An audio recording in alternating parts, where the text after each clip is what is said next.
হঠাৎ করে এই মেয়েটির চুল অদৃশ্য কিছু একটা টানতেছিল, তাই সে চিৎকার করতেছিল। এরপর আমরা দেখতে পারি আরো একটি ছেলেকে একটি ভূত মারতেছিল। এরপর এখান থেকে সিন কাট হয়ে কিছুদিন আগের দৃশ্য দেখানো হয়। এমনটা হয়েছিল কারণ ওই স্কুলে একটি হুইল চেয়ার ছিল, যেখানে যে কেউ এসে ওই হুইল চেয়ারের উপর বসে একটি আত্মাকে রাখতে পারতো, আর ওই আত্মাকে দিয়ে যে কোনো কাজ করে নেওয়া যেত। কিন্তু একবারে বেশি দুইবার ওই আত্মাকে দিয়ে কিছু করাতে গেলে তাকে তার জীবন দিতে হতো।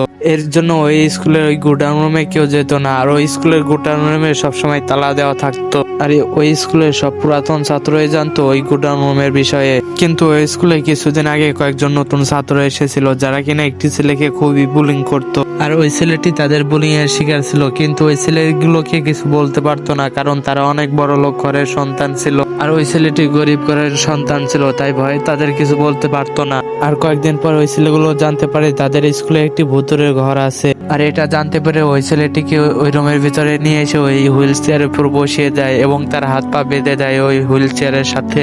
এরপর ছেলেটির সাথে কি হয়েছিল দেখতে চাইলে ভিডিওতে লাইক দিয়ে কমেন্টে পার্ট 2 লেখো, এবং চ্যানেলে নতুন হয়ে থাকলে সাবস্ক্রাইব।